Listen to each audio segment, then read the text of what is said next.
They really have worked hard to make this truck something to deal with here at Daytona, and they've accomplished that. I'd Certainly say. has. It's been up front the entire time, and I think if we've learned anything over the past week or so, the race isn't over till the absolute last lap, because we've had what, 2 wrecks in our 3 or 4 races so far in the last week on the last lap.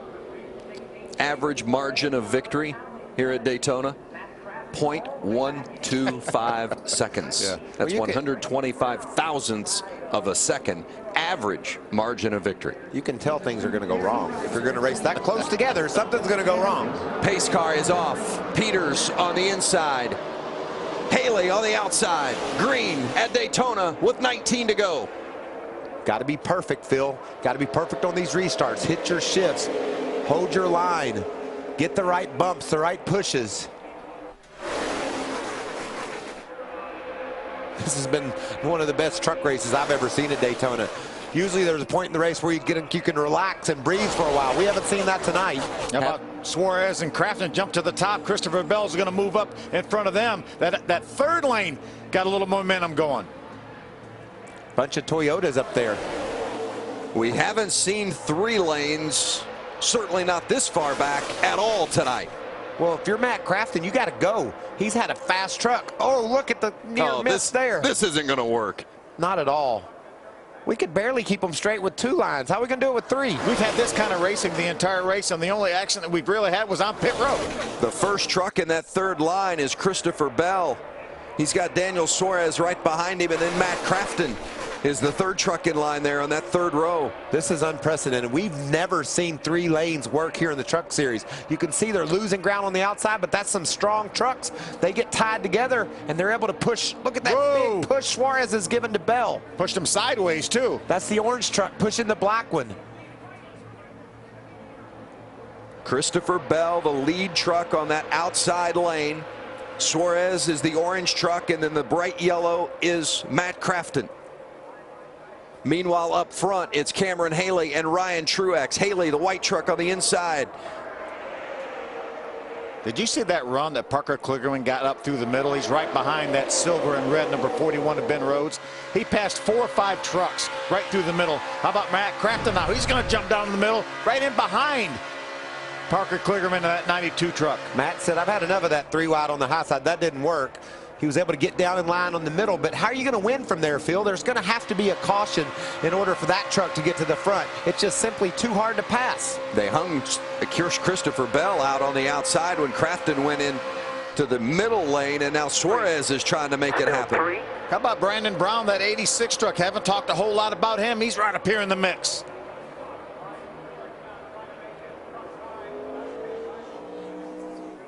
I think Daniel Suarez has lost his grill as well. Wow. Ryan Truex at the point for the first time tonight. The little brother of Martin Truex Jr. What a great job that young man's doing. Doesn't get many opportunities, but he's showing that given the right opportunity, he can get the job done. Boy, he stacked that outside lineup when he pulled up in front of Grant Enfinger. Look how tight they are. I don't like that, Phil. I think golly, that's so difficult. That's how these Cup guys do it, though, you know. These guys are watching the Cup guys move from lane to lane. They said, that's what it takes to win. That's what I'm going to do. We saw Johnny Sauter do it pretty much unsuccessfully earlier. Now it's Truex trying it. There he goes again, but he's going to give up the outside. 15 to go at the line. A couple GMS trucks lined up on the outside. Grant Enfinger, our pole sitter in the 33. Johnny Sauter, the 21, right behind him. Sauter and Enfinger in those Chevrolets. You said they'd never won here at Daytona. Toyota 8 straight, a Ford last year. Chevrolet's at the front now. Suarez still trying to make that outside work, trying to get some takers to go along with him. Look at those trucks just snake down the back straightaway. Looks like there's some damage on the left front of Byron's truck, and you can see that tire shiny, like there's a rub there. That happened when he came to pit road. Remember, locked the front brakes up while we were having that accident. You saw that 2 truck of Austin Terrio. He's running 16th. He's led the most laps tonight. We've had 7 different lap leaders. It's got to be frustrating for guys like Crafton back there who had a fast truck early. Now he can't make his way to the front because it's just a traffic jam up there. Inside of 15 laps to go, Suarez is continues to try that, make that outside work, has Kligerman with him again. Look at Crafton. He's going to get on the inside. He got a spot there. He was able to get to the inside. Is that Ben Rhodes? He shoved it out. So now he's going to try to get to the inside of Cole Custer. He's going to gain some more ground. He has Brandon Brown, that 86 truck, pushing him. Matt Crafton just bullied his way through there. That's just bonus spots there. Those are spots you don't expect to get. You think that guy will keep that inside protected. He caught a couple of guys snoozing and grabbed their spots. That was a veteran move by Crafton. Totally. And a potential being in contention at the end of this race move. A game changer for that team. Sometimes special athletes take the game and put it on their shoulders. That move there showed that Crafton's ready to do just that. At the beginning of the show, we talked about the inexperienced drivers and what they were going to expect tonight, and they were going to be forced to deal with it. And the veterans, guys like Matt Crafton, and we've seen Crafton force his will on some of these young guys tonight. Well, you can't. It's just a mixture. You've got it all, and there's no way to hide from either one. You're either going to have to push a rookie or get pushed by one. 10 different lap leaders, including those two guys at the front. Ryan Truex in the blue Toyota on the inside, Grant Enfinger on the outside in the yellow. Watch this 41 truck. You can see him on the inside. He tries to get in a hole that wasn't quite there. Wow, we've seen 19 of Daniel Hemrick close that hole up. So many near misses. At 41 is Ben Rhodes. Oh, contact again. 17 of Timothy Peters. John Hunter Nemechek bounced off Peters. 10 rows deep, 2 wide. We've seen 3 wide. Suarez still trying to make that outside line work to get some help. It's just not happening. It's crazy. I thought that the potent front row combo of Enfinger and Sauter would push around Ryan Truex, but Truex is hanging tough down there on the bottom. Cameron Haley's done a great job pushing him. He's got Timothy Peters right behind him. More on Ryan Truex with Caitlin.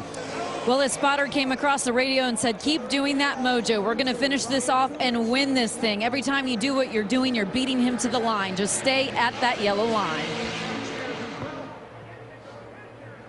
Yeah, the 13 of Cameron Haley is going to have a lot to say about who wins this race if they keep going in this formation. Says a lot about the youth of the sport. Now, granted, Grant Enfinger isn't quite as young as some of the others in the field, but he's a former ARCA champ. Ryan Truex, a 2-time K&N East champ. They've taken the path to get to this point, and now they're doing it on the big stage. 10 to go. Can they make it 10 more laps? No, I'm just shocked they made it this far. That third line is a game changer. To me, they're up there making things even tighter with three wide racing. Is that Cole Custer leading that line on the third line? It is. He has Suarez behind him now. At least Suarez has a little bit of help up there.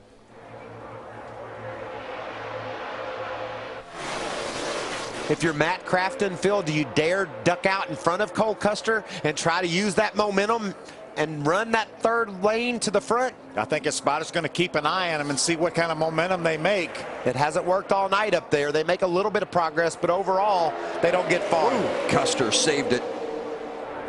Big wiggle from the 0-0. Okay, we have had some amazing driving by these young drivers as well as our veterans.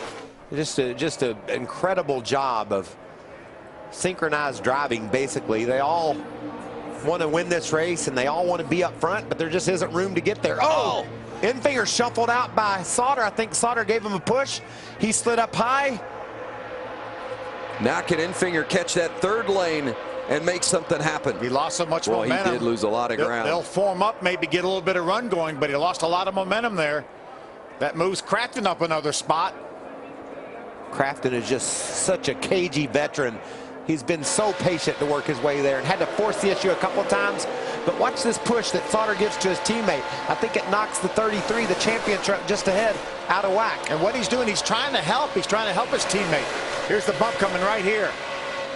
Gets him sideways. Nothing you can do at that point. Sauter can't let off. That caused a big crash. Look at Enfinger. Oh, there it is. Enfinger around, Cameron Haley around, Ben Kennedy. They got us for it. Huge crash in turn 3 at Daytona with 8 to go. I didn't see any way they could continue to run like that. Look at Terrio, tore all to pieces back there. Fast truck. Ben Kennedy involved, William Byron involved, Suarez, there's Chris Fontaine. Terrio with such a great truck. What a great job that Ben Kennedy had been doing tonight. Found himself tore up. And look at Cameron Haley. He was the key to that inside line run into the front, and now he's crashed. There's Tyler Reddick, who won this race a year ago. Not going to happen this time. He can get a top 10 though, Vince. And that's what these guys are thinking. Let's just minimize the damage best we can and get out there and get a finish. A lot of damage to that Jacob Toyota. Look at Austin Terrio's truck. So good, so strong this entire race. There's the 22 of Austin Wayne Self, the young driver from Texas. How about Grant Enfinger, a pole sitter? How long did it take that wreck to develop? They started wrecking in the middle of the back straightaway, and they finally accomplished it as they got into turn 3. I thought it took about 20 laps for it. It was developing for a long time, wasn't it? 92 laps. Look at my palms. I mean, I'm sweating like I'm driving. Cole Custer, his first race of his first full season. He needs to cut that engine off. You can see that shiny left front tire. Yeah. Wow. Oh, look at Crafton. Really, it's amazing Crafton didn't get more damage than that. He did a heck of a job saving it. He was right in the eye of the storm. Yeah, the bad luck continues here at Daytona for Matt Crafton. That team will have to make repairs, don't you think, Phil? I think so. They have no left front fender, really. So they've stopped the trucks on the back stretch as you see John West Townley out and walking toward Rico Abreu in the 98 as the red flag has come out with 7 to go. John West Townley and Rico Abreu are thinking just what we are. What happened? How did that develop and how did that start? Fortunately, we got a lot of cameras on the action. We can dissect what initiated all the contact. At least 13 trucks involved in this one. And almost heavy damage on all those 13 trucks. There's Daniel Suarez stepping up into the ambulance. Good to see him climb in under his own power. Watch it. Here's how it happened. The 3 wide. We knew 3 wide wasn't going to work, but it actually happened inside. It looked like the 17 of Peters might have gotten into the back end of the 13 of Cameron Haley. And that was right beside Matt Crafton. He got, hard contact. I thought maybe they had a chance to straighten it out, but then it just stacked everybody up so much. And then about 3 or 4 rows back, they started wrecking. You can't see, Phil. You don't know that those guys have gone out of control up ahead of you. You got the gas wide open, driving straight into the crash. There was a push from Timothy, turned Cameron Haley sideways out on the outside of John Hunter Nemechek. And again, there it looks like they're almost straight, but now we're 6 and 7 wide. Look at Chris Bell slipping through. Well, this is going to be one of those races where you might look back as the winner or the top 2 or 3 finishers and say, whew, we dodged a couple of those. And we talked about this earlier in the show tonight. We've seen it all night. Watch Peters hit.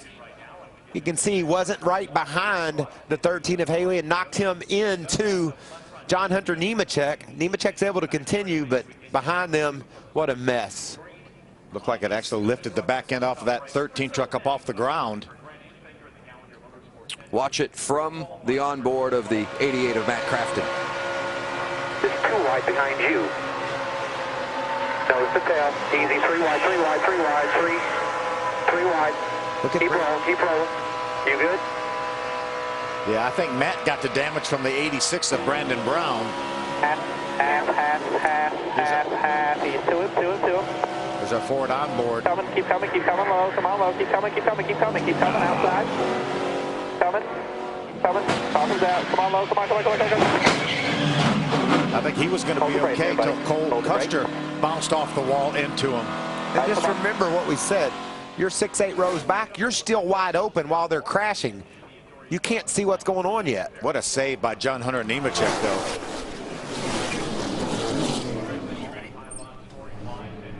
Was that Ben, another guy that did a masterful job driving through that mess, I think was Ben Rhodes.